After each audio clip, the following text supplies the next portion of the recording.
Il y a plusieurs études qui ont évalué justement quels sont les facteurs de réussite des journal club. Donc, nous allons partager quelques-uns avec vous de manière à ce que vous puissiez faire un choix éclairé justement en termes de structuration du journal club que vous allez réaliser dans votre institution. Donc, l'un des éléments les plus importants, c'est d'avoir un journal club sur une base régulière. Par exemple, qu'il y a une session chaque mois ou une session chaque 2 semaines. Donc, comme ça devient une routine, ça crée une culture au niveau de l'institution.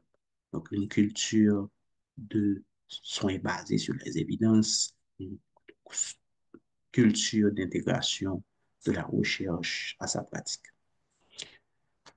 L'horaire doit être convenable pour les membres. C'est important justement d'essayer d'évaluer la disponibilité des personnes pour que les personnes soient vraiment disposées et disponibles pour participer activement à ces clubs.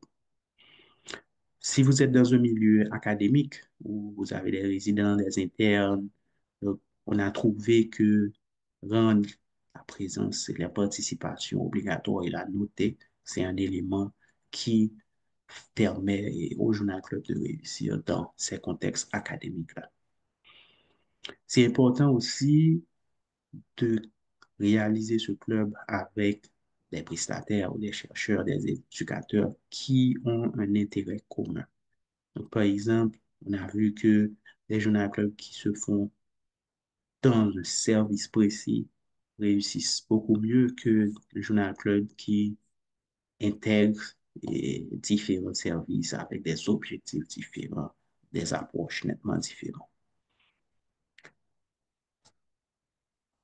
Un facteur clé aussi, c'est d'avoir un président ou un coordonnateur. Donc, le type n'est pas important, mais c'est une personne qui va, qui a de l'expérience dans le domaine, qui va aider déjà dans le choix des articles qui vont être présentés et qui va vraiment permettre d'enrichir et d'organiser les discussions, de faire le point de droit au cours de cette discussion-là.